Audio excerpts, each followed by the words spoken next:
Hello and welcome to our YouTube channel Navodaya classes 2020।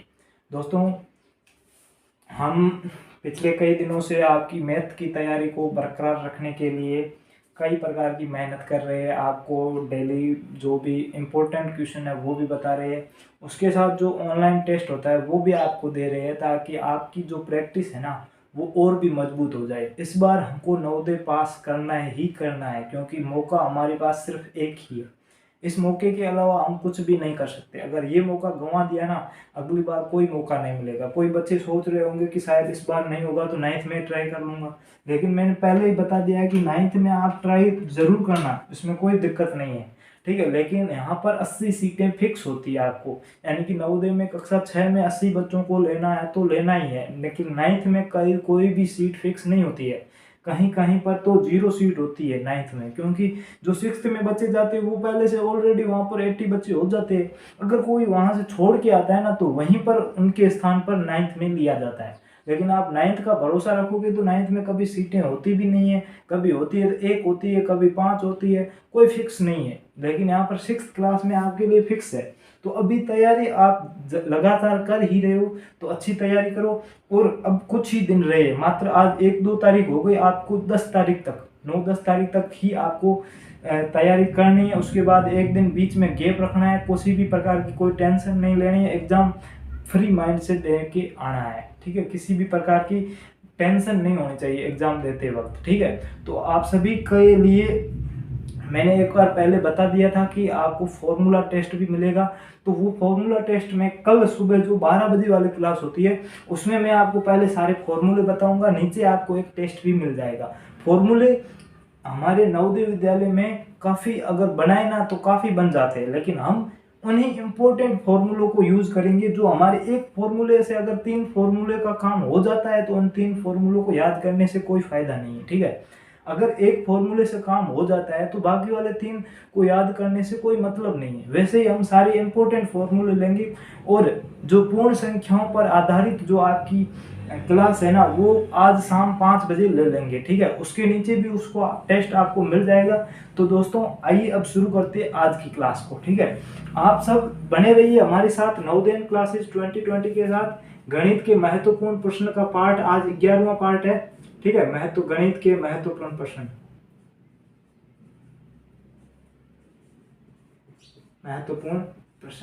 ठीक है। Part आज 11 पार्ट है, ठीक है, 11वां पार्ट है। तो ऐसे ही अगर हम जितनी देर हमारी परीक्षा है उतनी तक सारे वीडियो आपको रेगुलर मिलते रहेंगे। किसी भी प्रकार की कोई भी आपको मतलब कि वीडियो टाइम पर भी मिल जाएगा। कभी थोड़ा सा लेट होता है तो मैं आपको पहले से सूचित कर देता हूँ, ठीक है।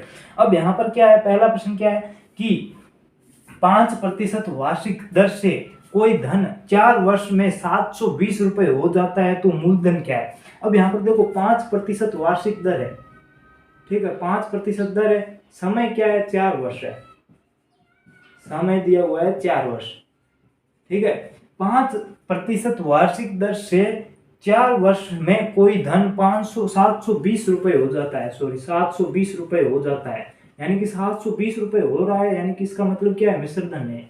720 क्या है, मिश्रधन है। तो हमें क्या पूछा है कि मूलधन क्या है। तो ये मैंने आपको कल भी बताया था कि आपको सिर्फ मिश्रधन दे दिया जाएगा और आपको मूलधन पूछेगा, साधारण ब्याज भी नहीं दिया हुआ होगा। तो इस प्रकार के प्रश्नों को कैसे करेंगे यहाँ पर सीख लेते हैं, ठीक है। तो आपको क्या करना है, हमें साधारण ब्याज का कोई भी प्रश्न है ना, साधारण ब्याज तो आपको निकालना ही पड़ेगा, क्योंकि साधारण ब्याज अगर निकाल दिया उसके बाद हम मतलब कि दर ज्ञात कर सकते हैं, समय ज्ञात कर सकते हैं, मूलधन ज्ञात कर सकते हैं, कुछ भी ज्ञात कर सकते हैं, ठीक है।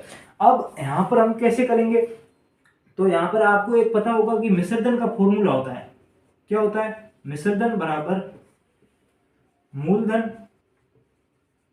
प्लस ब्याज, ठीक है। जितना भी मूलधन है उसमें अगर ब्याज को जोड़ देंगे तो हमारा मिश्रधन आ जाएगा। अब यहाँ पर हमें ज्ञात क्या करना, मूलधन ज्ञात करना है। तो मूलधन को हम क्या मान लेते हैं, x मान लेते हैं, ठीक है। अब मूलधन को x मान लिया तो ब्याज हमारा क्या होगा, तो यहाँ पर देखो मिश्रधन हमारा कितना है, 720 है, तो 720 बराबर x प्लस ब्याज, ठीक है। हमें ब्याज ज्ञात करना है, तो यह ब्याज ये x प्लस में इधर आते माइनस में हो जाएगा, तो 720 माइनस x बराबर ब्याज। तो हमारा ब्याज आ चुका है। ठीक है। अब हम साधारण ब्याज का फॉर्मूला यूज कर सकते हैं। तो साधारण ब्याज का फॉर्मूला क्या है? साधारण ब्याज बराबर मूलधन इनटू दर इनटू समय बटे 100। ठीक है, यही साधारण ब्याज का यही फॉर्मूला। अब यहाँ पर साधारण ब्याज क्या दिया हुआ है? 720 माइनस एक्स बराबर मूलधन क्या है? मूलधन हमारा एक्स है, एक्स इंटू दर कितनी है? दर यहाँ पर 5% है, तो 5 इंटू समय कितना है? समय 4 वर्ष का है, 4/100। ठीक है। अब यहाँ पर देखो 720 माइनस एक्स बराबर 5 को 4 से गुणा करेंगे तो 20 आ जाएगा, 20/100। ठीक है, तो 20 एकम 20, 20 पंजो 5, यानी कि नीचे 5 आ जाएगा, यानी कि x/5 हो जाएगा। तो यहाँ पर हमारा क्या आ जाएगा? 720 माइनस एक्स बराबर x/5। ठीक है, ये आ गया। अब हमें x का मान ज्ञात करना है, तो ये 5 गुणा भाग में इधर आते गुणा में हो जाएगा, तो 720 माइनस एक्स गुणा 5 बराबर x। ठीक है, अब इसको गुणा करेंगे तो क्या आ जाएगा? तो 720 को पहले 5 से गुणा करेंगे तो क्या आ जाएगा? 0 का 0 आ जाएगा। ठीक है, 5 को अगर हम 2 से गुणा करेंगे 10 हासिल 1, 5 को 7 से गुणा करें 35 और 1 36, यानी 3600 माइनस 5 को अगर x से गुणा करेंगे तो कितना आ जाएगा? 5x। ठीक है, 5x। ठीक है, 3600 माइनस 5x बराबर यहाँ पर x दिया हुआ है तो x। ठीक है, अब इसको कैसे किया? अब यहाँ पर देखो 5x यहाँ पर माइनस में, इधर आते प्लस में हो जाएगा। यहाँ पर क्या है? 3600 बराबर 5 और 1 कितना? 6x हो जाएगा, 6x। x का मान ज्ञात करना है तो 6 यहाँ पर गुणा में, इधर आते ही भाग में हो जाएगा, तो 3600 बटे 6 बराबर x। ठीक है, 6 छंग 36 यानी 600। ठीक है, 600 रुपये हमारा मूलधन हो जाएगा। x का मान कितना आ गया? आ गया 6, और x हमने किसको माना है? मूलधन को। तो मूलधन का मान कितना आ गया? 600। बहुत ही इजी क्वेश्चन है, सारे बेसिक से समझाऊंगा, किसी भी प्रकार की कोई भी ट्रिक मैं यूज नहीं करता हूँ, क्योंकि मुझे पता है कि अगर एग्जाम में बच्चा प्रेशर के कारण अगर कोई ट्रिक भूल जाता है ना, तो वो नहीं कर पाएगा आगे उस क्वेश्चन को सोल्व। ठीक है, लेकिन अगर आपको बेसिक तरीका पता है ना, तो वो थोड़ा सा टाइम जरूर लगाएगा, लेकिन आराम से उसको कर लेगा। ठीक है, आपकी प्रैक्टिस इतनी की हुई है कि कोई भी क्वेश्चन है ना, आप है ना 50 सेकंड से ऊपर उसमें टाइम नहीं लगाओगे। भले किसी को प्रश्न नहीं आता है ना, तो वो अगर बेसिक तरीके से भी करेगा ना, तो भी वो 50 सेकंड में आराम से कर लेगा। ठीक है, तो हमें अगर आपको कोई ट्रिकें यूज करनी है तो आप करिए। मैं आपको किसी भी प्रकार की ट्रिक यूज करने से मना नहीं करूंगा, लेकिन आपको वो ट्रिक हमेशा के लिए याद होनी चाहिए। हमेशा के लिए मतलब आपका एग्जाम होगा तब तक आपको याद होनी चाहिए। उसके बाद आपकी इच्छा है कि आप उसको बार बार प्रैक्टिस करोगे तो याद रह जाएगी, अगर आप प्रैक्टिस नहीं करोगे तो वो याद नहीं होगी। इसीलिए ट्रिक्स आप अगर कोई यूज कर रहे हो किसी भी प्रकार में, तो उस ट्रिकों को बार बार यूज करें ताकि वो आपके माइंड में रहे। ठीक है, नेक्स्ट क्वेश्चन देखता हूं। और अभी तक इस क्लास को अगर लाइक नहीं किया तो लाइक कर दे, और कोई जो बच्चे नए हैं उसको सब्सक्राइब भी कर दे। ठीक है, आपको नीचे डिस्क्रिप्शन बॉक्स में हमारे सोशल मीडिया अकाउंट्स के लिंक मिल जाएंगे, वहां से आप हमें ज्वाइन कर सकते हो, और आपको फ्री मॉडल पेपर सब कुछ मिल रहा है। ठीक है, व्हाट्सएप ग्रुप में मिल रहा है, टेलीग्राम ग्रुप में भी मिल रहा है। तो आप दोनों में से किसी भी एक या दोनों में ज्वाइन हो सकते हो, आपकी इच्छा है आप जिसमें ज्वाइन होना चाहते हो। ठीक है, तो अभी तक अगर किसी बच्चे ने चैनल को सब्सक्राइब नहीं किया तो सब्सक्राइब करें। ठीक है, नेक्स्ट क्वेश्चन देखते हैं।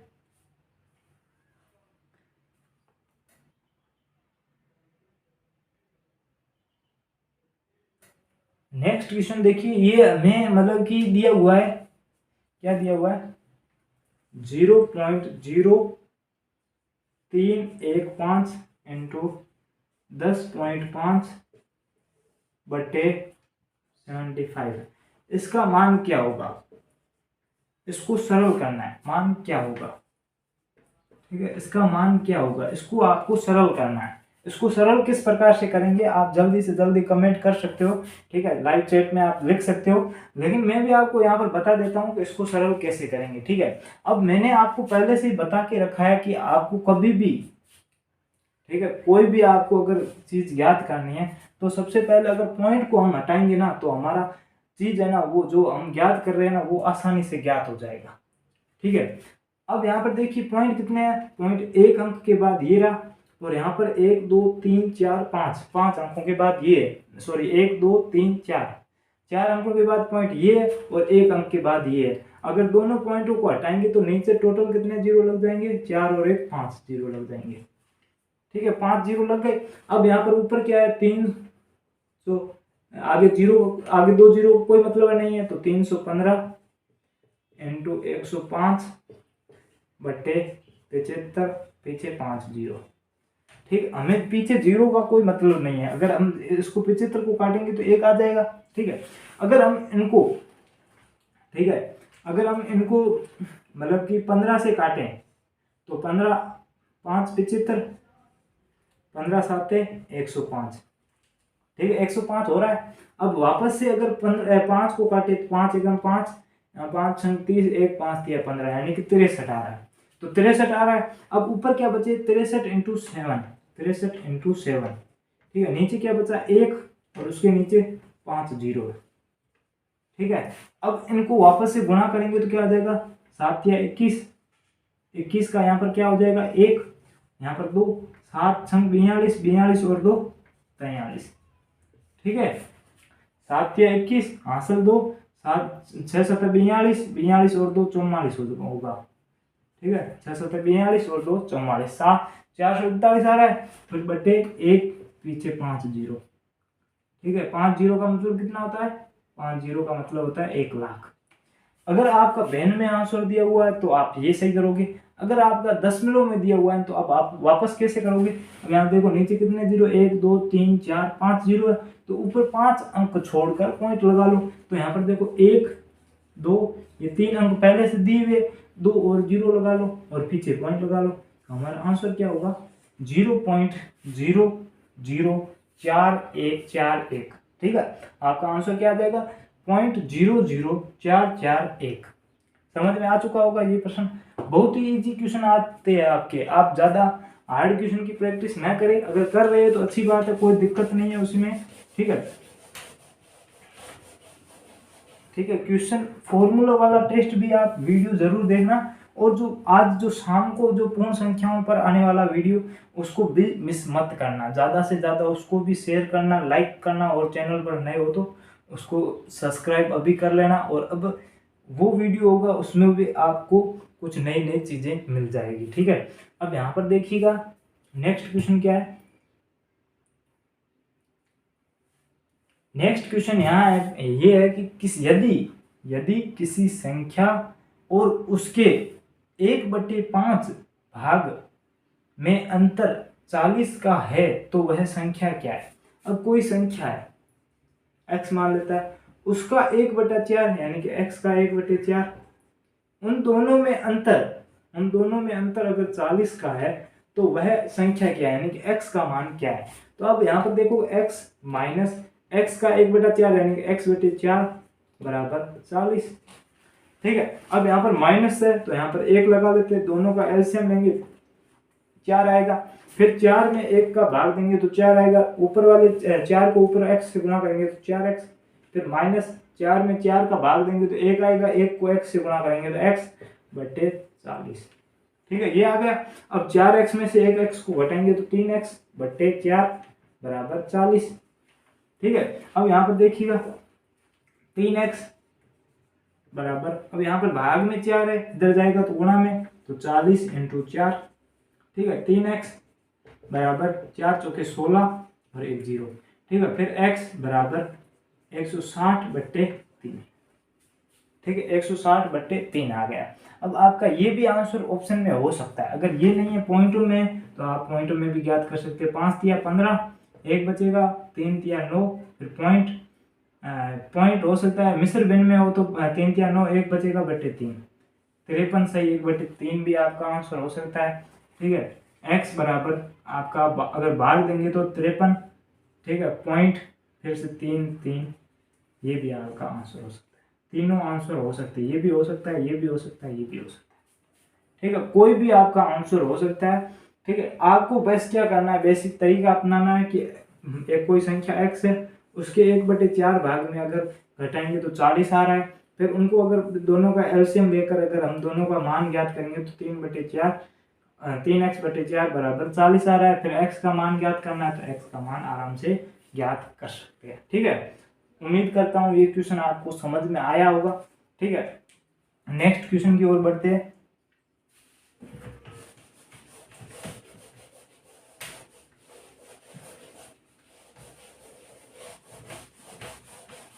ठीक है, बने रहिए, लास्ट तक क्लास को देखते रहिएगा। ठीक है, लास्ट तक क्लास को देखते रहिएगा। उसके बाद टेस्ट भी आएगा, तो टेस्ट को भी आप जरूर देखना। ठीक है, टेस्ट को देने से आपको आपका जो मार्क्स है वो पता चल जाएगा कि मुझे 20 में से कितने आ रहे हैं और कितने में और सही करूं ताकि मुझे पूरे 20 में से 20 आ जाए। ठीक है, अगला प्रश्न क्या है, यदि आम 80 रुपए के 12 के भाव से खरीद कर 100 के 10 के भाव से बेचे जाए तो लाभ प्रतिशत क्या होगा। ठीक है, 80 रुपए,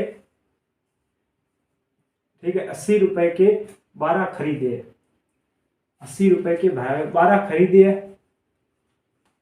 ठीक है, खरीदे और 100 रुपए के 10 बेच रहा है,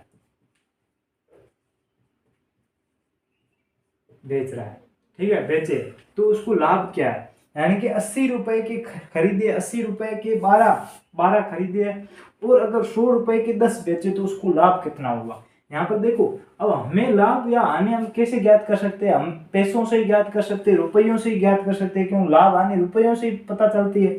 तो हम मतलब कि रुपए एक पर कितना हुआ हम ज्ञात कर सकते हैं। तो यहाँ पर हमारा एक का भाव कितना है, ठीक है, 80 के 12 खरीदे तो एक का भाव क्या हो जाएगा, 80/12 हो जाएगा। एक आम का भाव क्या होगा, 80/12 होगा। अब 80/12 एक का भाव हो गया। ठीक है, 80/12 एक का भाव हो गया। अब हमें विक्रय मूल्य का ज्ञात करना पड़ेगा। 10 बेचे 100 रुपए के, तो एक कितने में बेचा, एक बेचा है भाई 100/10 में, यानी कि कितना हो जाएगा, 10 रुपए में बेचा एक।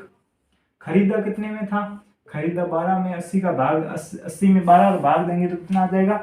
तो यहाँ पर देखो, अब ये आ गया, ये खरीद मूल्य, अगर पॉइंटों की जरूरत नहीं है, ये खरीदी और ये विक्रय मूल्य, ये क्रय मूल्य आ गया। हमें लाभ पूछा है, लाभ मतलब विक्रय मूल्य माइनस क्रय मूल्य, तो 10 माइनस 80/12।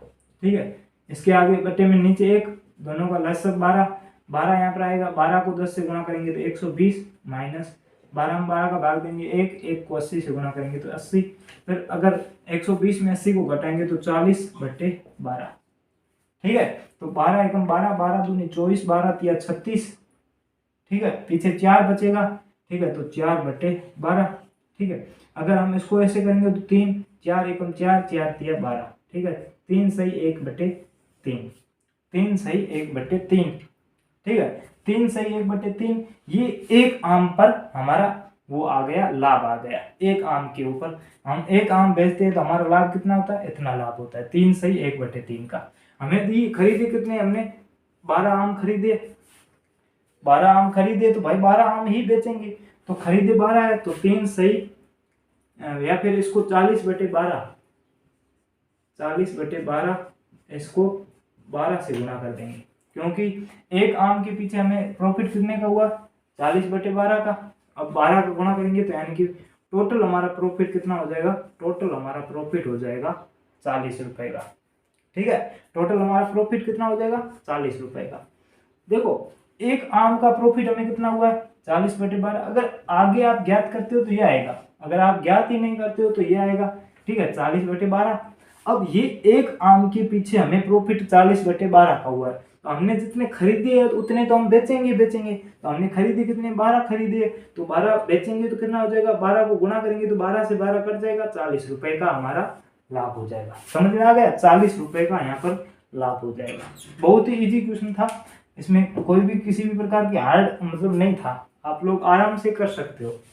सभी बच्चे जो पिछले साल से मेरे साथ जुड़े हुए हैं उनकी तो मैं गारंटी ले सकता हूं कि आप आराम से इन प्रश्नों को कर सकते हो।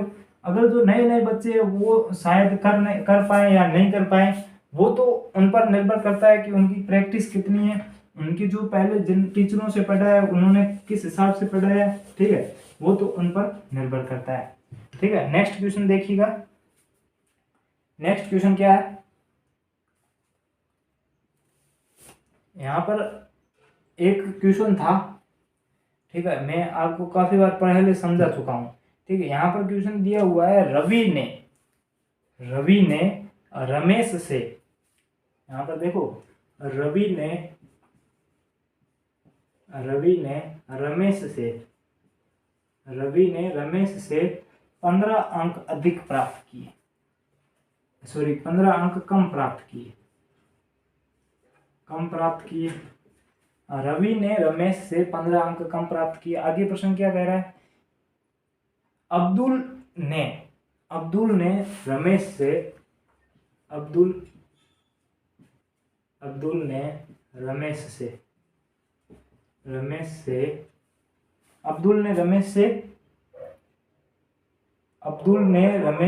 10 अंक अधिक प्राप्त किए। कितने? 10 अंक अधिक प्राप्त किए। 10 अंक अधिक प्राप्त किए, ठीक है। तो 10 अंक अधिक प्राप्त किए, यहाँ पर कम है, यहाँ पर अधिक अंक प्राप्त किए, ठीक है। तो 10 अंक अधिक अब्दुल ने रमेश से प्राप्त किए। अब आगे हमें क्या दे रहा है? आगे दे रहा है कि यदि रवि ने अंक प्राप्त किए हैं, तो बताइए रवि ने कितने अंक प्राप्त किए हैं? यदि प्राप्त अंकों का योग है वो 100 दिया हुआ है। हम आराम से कर सकते हैं, हमें किसी का भी पूछे, लेकिन प्रश्न में हमें किसका पूछा है? रवि का पूछा है। क्या पूछा है कि यदि रवि ने रमेश से 15 अंक कम प्राप्त किए, अब्दुल ने रमेश से 10 अंक अधिक प्राप्त किए, यदि तीनों का योग है ना वो 100 है, तो रवि के अंक क्या है? या फिर आपको पूछ सकता है रमेश के अंक क्या है या अब्दुल के अंक क्या है। तो ऐसे प्रश्नों को करने के लिए मैंने पहले ही आपको बता दिया है। सबसे पहले आपको क्या देखना पड़ेगा? दोनों में कॉमन क्या है? दोनों में कॉमन रमेश है, तो यहाँ पर रमेश को x मान लो। उसके बाद यहाँ पर रवि और यहाँ पर अब्दुल है, ठीक है। अब यहाँ पर देखो रमेश को x मान लिया। आगे क्या? रवि ने रमेश से 15 अंक कम प्राप्त किए, तो रवि के कितने हो जाएंगे? x - 15, ठीक है। और अब्दुल ने रमेश से 10 अंक अधिक प्राप्त किए, तो x + 10। अब तीनों का योग हमें 100 दिया हुआ है, तो x प्लस तीनों को जोड़ देंगे तो हमारा योग कितना है? 100 है। ये योग आ गया 100। अब यहाँ पर देखो तीनों का योग आ रहा है 100। अब यहाँ पर देखो x, ये 2x, ये 3x, तो 3x प्लस यहाँ पर -15 है, यहाँ पर +10 है, तो दोनों को काटेंगे तो पीछे -5 बच जाएगा, तो -5 = 100, ठीक है। ये हो जाएगा। अब यहाँ पर देखो 3x = 100 + 5, क्योंकि ये माइनस में था, उधर जाएगा तो प्लस में हो जाएगा, तो यहाँ पर 3x = 105, ठीक है। 3x = 105। x का मान क्या होगा? 105/3, तो x बराबर कितना हो जाएगा? 3 × 9, 1 बचेगा, 5 × 15, यानी कि 35 है, वो x का मान आ जाएगा। x हमने किसको माना है? रमेश को, तो रमेश के मार्क्स कितने हो जाएंगे? 35। हमें पूछे किसके? रवि के पूछे, तो रवि का क्या है? x - 15, यानी कि 35 में से 15 को घटा दो, तो यानी कि कितने आ जाएंगे? 20 नंबर रवि के आ गए। रमेश को कितने आ गए? 35। अब अब्दुल को अगर हमें पूछा नहीं, अगर फिर भी अब्दुल का ज्ञात करना हो, तो अब्दुल को 10 अंक अधिक प्राप्त हुए, तो 35 और 10 45, ठीक है। अब हमारा प्रश्न सही है या गलत है हम कैसे पता करेंगे? तो इनको कितने नंबर आए? अब रवि को 20 आए, प्लस रमेश को 35 आए हैं, प्लस और अब्दुल को 45 आए हैं, ठीक है। अब इन तीनों को जोड़ेंगे तो तीनों का योग हमें दिया हुआ था 100 है, तो अगर तीनों को जोड़ेंगे 5 और 5 10, ठीक है। आगे 0 का 0, यहाँ पर हासिल 1, 4 और 1 5, 5 और 3 8, 8 और 2 10, यानी कि तीनों का योग कितना आ रहा है? 100 आ रहा है। यानी कि हमने जो प्रश्न किया है ना वो बिल्कुल सही प्रश्न किया है, ठीक है। आपको हर बार बताता हूँ कि जो भी कॉमन दिया हुआ है उसको x मानो, बाद में क्वेश्चन आराम से सोल्व कर सकते हैं, ठीक है। अब आप किस हिसाब से करते हो ये आपकी इच्छा है, ठीक है। मैं तो हर बार यही तरीका बताता हूँ, एक ही तरीका बताऊंगा कि तो बच्चे मतलब कि कंफ्यूज नहीं होंगे, इसीलिए मैं तो हमेशा एक ही तरीका बताता हूँ। अब आपको जो भी यूज करना है वो आप यूज कर सकते हो। इसको एक प्रश्न को कई तरीकों से हम हल कर सकते हैं। अब वो हम पर निर्भर करता है कि हम उस तरीके को मतलब कि कौन से तरीके को यूज कर रहे हैं, ठीक है। नेक्स्ट क्वेश्चन को देखते हैं भाई। नेक्स्ट क्वेश्चन क्या है? एक बस 40 मिनट में 36 किलोमीटर की दूरी तय करती है। यदि इसकी गति एक समान रहती है तो वह 5 घंटे में कितनी दूरी तय करेगी? अब देखो 40 मिनट में वो कितना किलोमीटर तय कर रही है? 40 मिनट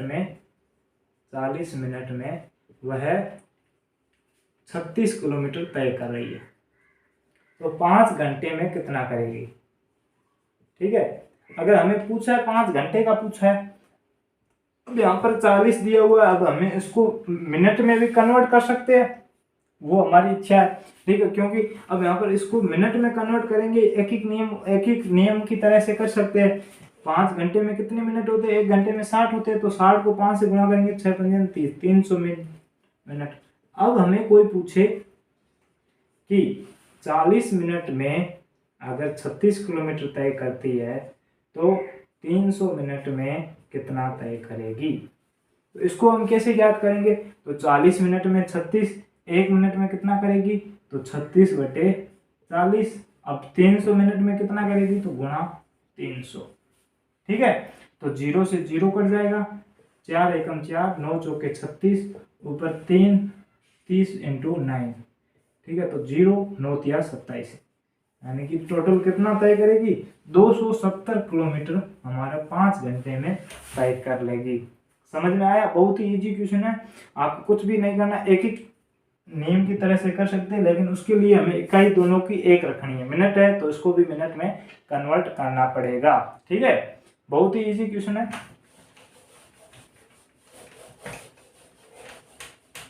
ठीक है, मेरे हिसाब से आपको क्लास अच्छी लग रही होगी। अगर अच्छी लगे तो कमेंट करके ज़रूर बताइएगा कि आपको क्लास अच्छी लगी या फिर क्या कमी है क्लास में, वो भी आप लिख सकते हो। ठीक है, अगला प्रश्न क्या है? अगला प्रश्न में आपके लिए एक होमवर्क है। होमवर्क क्या है? अंक दिए हुए आपको 5, 9, 6, 7 और 3, ये अंक दिए हुए हैं। इन अंकों से बड़ी संख्या कौन होगी यदि एक अंक को 2 बार प्रयोग में लाया जा सकता है? किसी भी एक अंक को 2 बार हम प्रयोग कर सकते हैं। ठीक है, फिर इन अंकों से बनने वाली सबसे बड़ी संख्या क्या होगी? इनमें से कोई भी अंक है ना, वो 2 बार प्रयोग कर सकते हैं, और इन अंकों से बनने वाली बड़ी संख्या क्या होगी जब कोई भी एक अंक है 2 बार प्रयोग करें तब।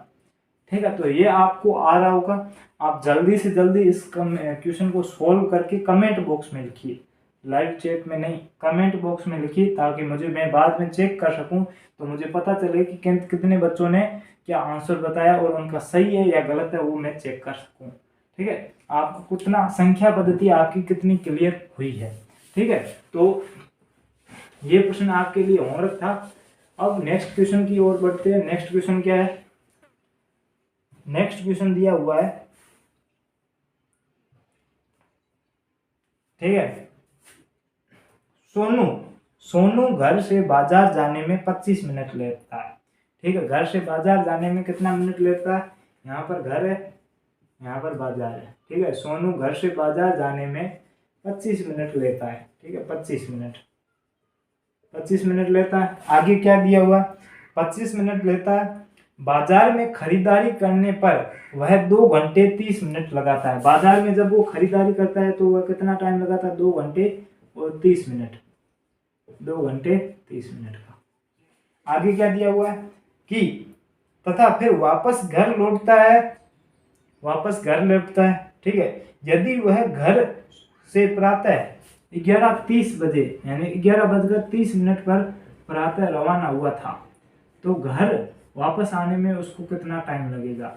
यानी कि जब घर आएगा वह उस वक्त कितनी बजेगी? ठीक है, उस वक्त कितना बजेगा, उस वक्त टाइम क्या हुआ होगा? ठीक है, आपको प्रश्न आसान है, लेकिन कई बच्चे क्या करते हैं, यहाँ पर 2 चीजें दी हुई है कि मतलब जाने में 25 मिनट लगाता है, ठीक है, सामान खरीदने में 2 घंटे 30 मिनट लगाता है, तो वापस आएगा तब कितना बजेगा? तो इनको क्या करता है? जोड़ देता है। ठीक है, इनको क्या करता है? जोड़ देता है। ठीक है, तो 25 और 30, यहाँ पर 5 और 5 55 और 2 घंटे 55 मिनट। ठीक है, 2 घंटे 55 मिनट लगाता है। ठीक है, अगर 2 घंटे 55 मिनट लगाता है तो वो सुबह 11 बजे में 2 घंटे 55 मिनट जोड़ देता है, तो 11 बजे में 2 घंटे 55 मिनट जोड़ दिए, तो यहाँ पर 5 और 8 5 3 और यहाँ पर 2 और 11 और 2 1 बजेगी। ठीक है, तो 1 बज के 85 मिनट, लेकिन आपको पता है 85 मिनट नहीं होते, तो यहाँ पर क्या हो जाएगा, 60 घटा देंगे तो यहाँ पर 25 मिनट और 2:25 पर वो घर वापस आएगा। ये काफ़ी बच्चे ऑप्शन में भी होगा और ये काफ़ी बच्चे आंसर सही लगा के आएंगे क्योंकि उनको पता है कि ऐसे निकलेगा। लेकिन यहाँ पर आप एक छोटी सी गलती कर रहे हो। गलती क्या कर रहे हो, तो उसने क्या कहा है, सोनू घर से बाजार जा रहा है 25 मिनट में, ठीक है, जा रहा है 25 मिनट लगा रहा है, वहां पर खरीदारी करता है तो कितना घंटा लगा है, 2 घंटे 30 मिनट की खरीदारी करता है। अब वो वापस आएगा तो जाने में जितना टाइम लगेगा उतना ही वापस आने में टाइम लगेगा, तो वापस आने वक्त कितना मिनट टाइम लगेगा, 25 मिनट। वो क्वेश्चन में नहीं दिया हुआ है और ये हमें जोड़ना है, ठीक है, यही हमें जोड़ना है, ठीक है। तो यहाँ पर देखो 25 मिनट एक्स्ट्रा जोड़ेंगे ना तो यहाँ पर कितना हो जाएगा, तो यहाँ पर देखो 25 मिनट इसमें जोड़ देंगे तो यहाँ पर 60 और 60 और 20 80 मिनट, ठीक है, और 2 घंटे मतलब 80 मिनट। अब यहाँ पर 80 मिनट ज़्यादा है तो 60 घटा दो तो 20 मिनट और यहाँ पर 3 घंटे, ठीक है। असली टाइम हमारा ये होगा 3 घंटे और 20 मिनट उसको लगेंगे। अगर वो सुबह 11:30 पर जाता है तो 11:30 में अगर हम 3 घंटे 20 मिनट जोड़ देते हैं तो उसको टाइम वापस आते वक्त कितना लगेगा, 50 मिनट और 11 और 3 2:50 पर वो शाम को घर आएगा। अब हम इसको ऐसे भी कर सकते हैं, ठीक है, वैसे हम सीधा इसमें भी जोड़ सकते हैं, लेकिन ये हमने निकाला है ना वो गलत तरीके से निकाला है। आपने ये चीज़ नहीं जोड़ी कि वापस आते वक्त 25 मिनट एक्स्ट्रा लगते हैं, वो क्वेश्चन में नहीं दिया हुआ, लेकिन वापस आएगा तो भी टाइम तो लगेगा ही लगेगा। टाइम तो ऐसा तो है नहीं टाइम नहीं लगेगा, वहाँ जाते वक्त 25 मिनट लग रहे हैं तो आते वक्त भी नहीं दिया हुआ है तो 25 मिनट ही लगेंगे। अगर जल्दी या कम, अगर तेज या धीरे चलता है तो कम समय या ज़्यादा समय लग सकता है, लेकिन हमें नहीं दिया हुआ है तो उसका मतलब क्या, 25 मिनट ही लगेंगे। समझ में आया, गलती हमें नहीं करनी है। कोई भी क्वेश्चन हो आराम से पढ़ना है, उसमें क्या क्या दिया हुआ है, जहाँ पर बच्चे गलती करते हैं वो भी मैं साथ साथ में आपको बता रहा हूँ ताकि आप वहाँ पर गलती न करें, ठीक है। बार बार बता रहा हूँ कि एग्जाम में मौका एक ही है। अगली बार आप लोग सोचोगे कि मैं क्लास 6 में फिफ्थ में वापस चला जाऊंगा और वापस से नवोदय की एग्ज़ाम दूंगा तो वो पॉसिबल नहीं है, क्योंकि अब जो फॉर्म है ना वो ऑनलाइन भरे जा रहे हैं। तो आपकी जो एक बार फॉर्म भर दिया तो अगली बार फिल नहीं कर सकते हो। नवोदय विद्यालय समिति के पास आपका पूरा डेटा रहता है कि इसने एक बार एग्जाम दे दिया है तो वापस नहीं देगा। वो सारी मैं चीज़ें आपको बताऊंगा, जो आपके एडमिट कार्ड के नीचे जो निर्देश है ना वो भी मैं बताऊंगा कि क्या क्या लेके जाना है क्या नहीं लेके जाना, वो भी मैं पूरा बताऊंगा आपको, ठीक है। तो उसका भी वीडियो आएगा, उसका भी आप उसको भी पूरा देखिएगा, ठीक है।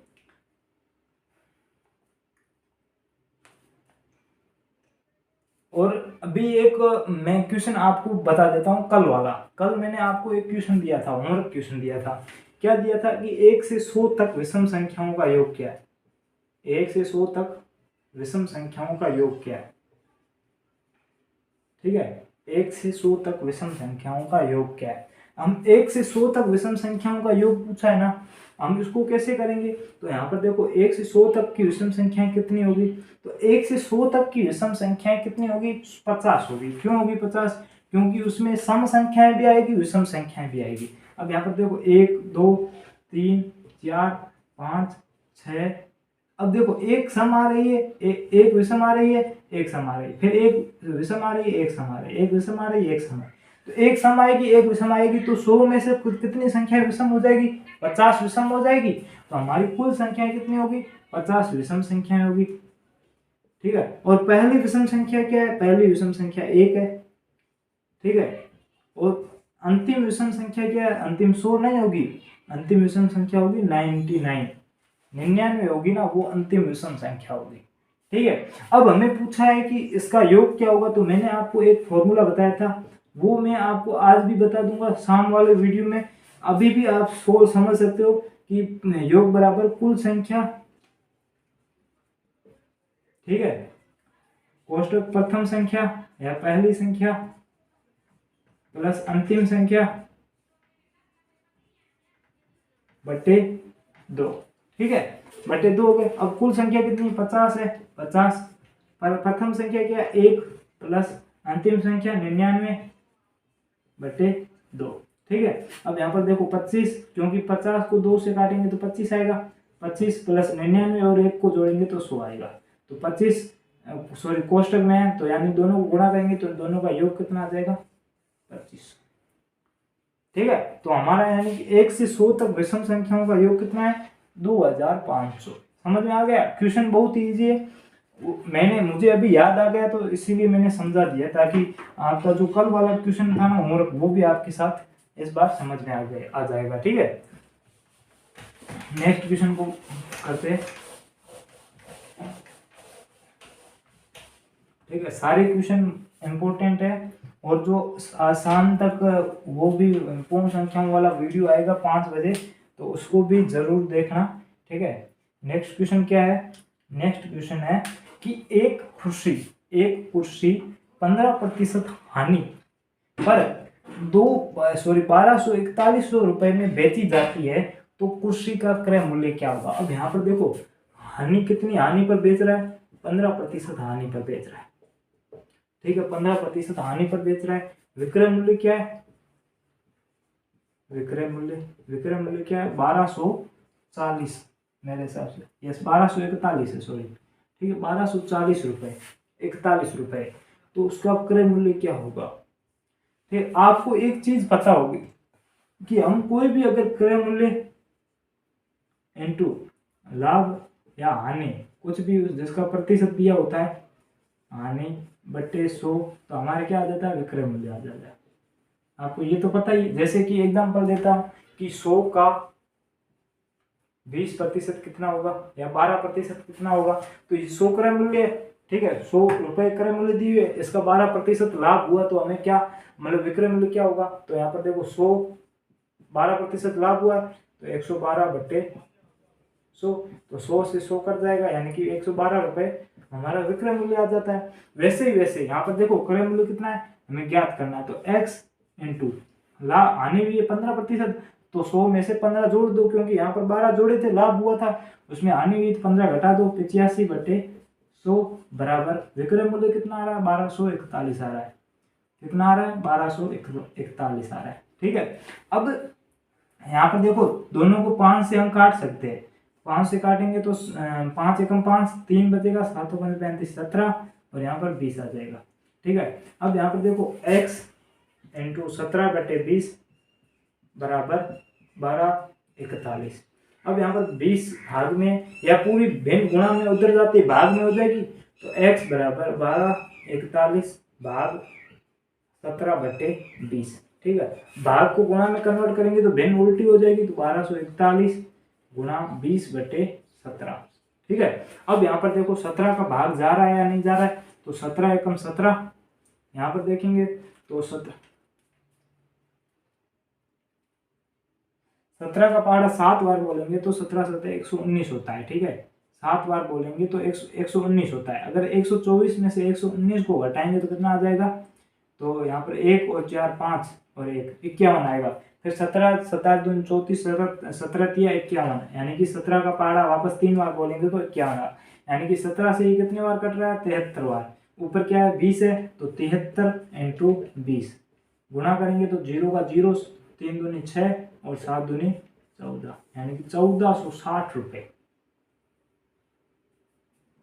उसने उसका क्रय मूल्य कितना है 1460 रुपए में उसने खरीदी थी। अगर वो 15% हानि पर बेचता है तो उसका विक्रय मूल्य क्या होगा 1241 होगा। अब हमने किया है सही है या गलत है हम चेक भी कर लेते हैं।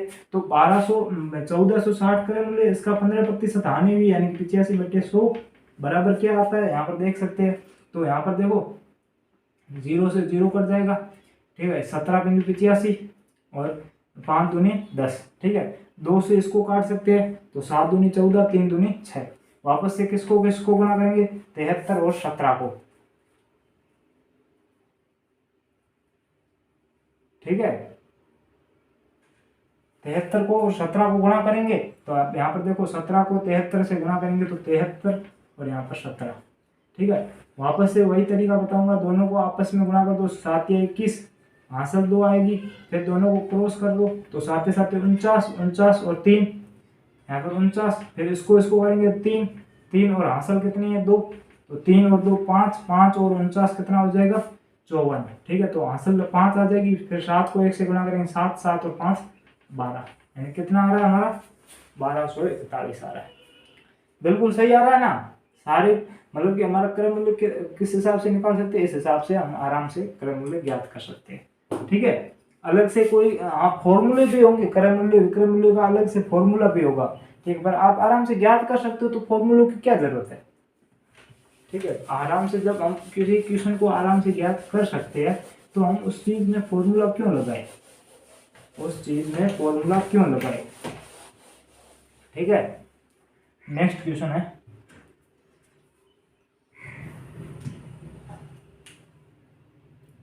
भाई एक नेक्स्ट क्वेश्चन ये दिया हुआ है साधारण ब्याज का। क्या दिया हुआ है, एक व्यक्ति ने 3 वर्ष के लिए 8% वार्षिक दर से कुछ राशि उधार ली, पता नहीं कितनी ली, यानी कि कर मूलधन हमें पता नहीं है। ठीक है, उसने कुल 1200 रुपये ब्याज दिया, ब्याज दिया हुआ है, मूल मिश्रधन नहीं दिया हुआ, ब्याज दिया हुआ, तो उसने उधार कितना लिया। अब हमें ज्ञात करना है, मूलधन ज्ञात करना है, पहले लिख लो क्या दिया हुआ है, क्या ज्ञात करना है, मूलधन ज्ञात करना है। ठीक है, समय दिया हुआ है, समय कितना दिया हुआ है, समय 3 वर्ष दिया हुआ है, दर दी हुई है, दर कितनी दी हुई है, दर दी हुई है 8% वार्षिक दर है 8%। ठीक है, साधारण ब्याज दिया हुआ है, साधारण ब्याज कितना दिया हुआ है, साधारण ब्याज 1200 दिया हुआ है। अब हमें सीधा ज्ञात करना है, तो साधारण ब्याज बराबर मूलधन इंटू दर इंटू समय बटे 100। ठीक है, अब यहाँ पर देखो साधारण ब्याज क्या है 1200, सॉरी यहाँ पर 120, 1200 बराबर मूलधन x है, x इंटू समय दर 8% इंटू समय 3 वर्ष बटे 100। ठीक है, अब यहाँ पर देखो 8 या 24, तो 1200 बराबर x इंटू 24 बटे 100। अब 100 यहाँ पर गुणा में, भाग में इधर आते गुणा में, तो यहाँ पर 1200 इंटू 100, ठीक है, बराबर x इंटू 24। अब 24 गुणा में है, तो 24 इधर आते भाग में हो जाएगा, तो 24, तो 12 एकम 12, 12 दूनी 24। ठीक है, फिर 2 एकम 2, और यहाँ पर 100 है ना, क्योंकि 2 जीरो से कट जाएगा, पीछे 1 बचेगा, तो 100, 50 दूनी 100। ठीक है, तो ऊपर क्या बचेगा 50 इंटू यहाँ पर क्या बचेगा 100। ठीक है, तो 50 को 100 से गुणा करेंगे, तो 5 को 1 से गुणा करते 5, फिर 3 जीरो है, तो 3 जीरो लगा लो, तो हमारा आंसर क्या आ रहा है 5000 आ रहा है। तो वो मूलधन क्या होगा 5000। समझ में आ गया आपको, बिल्कुल आसान क्वेश्चन है, किसी भी प्रकार का कोई भी हार्ड क्वेश्चन नहीं है। ठीक है, बहुत ही इजी तरीके से हम इसको कर सकते हैं। ठीक है, तो आज क्लास को यहीं पे समाप्त करते हैं। नेक्स्ट क्वेश्चन क्या होगा, अगला चैप्टर मैंने आपको बता दिया है कि पूर्ण संख्याओं पर आधारित 4 आधारभूत संक्रियाओं वाला चैप्टर वीडियो उसका आएगा। उसके बाद अगला जो कल 12 बजे होगा ना, वो आपको फॉर्मूला बेसिस क्लास होगी, उसमें सारे फॉर्मूले बताए जाएंगे और उसके नीचे आपको टेस्ट भी मिलेगा। ठीक है, तो बने रहिए नवोदय क्लासेस 2020 के साथ। अभी तक आपने अगर हमारे होमवर्क क्वेश्चन को अभी तक नहीं किया तो करके आप उसका भी कमेंट बॉक्स में आंसर दे देना। और कोई बच्चा नया है तो चैनल को सब्सक्राइब करना, उस लाइव क्लास को सभी बच्चे लाइक कर देना। तो धन्यवाद, आज के लिए इतना ही, आगे फिर मिलते हैं नए वीडियो के साथ।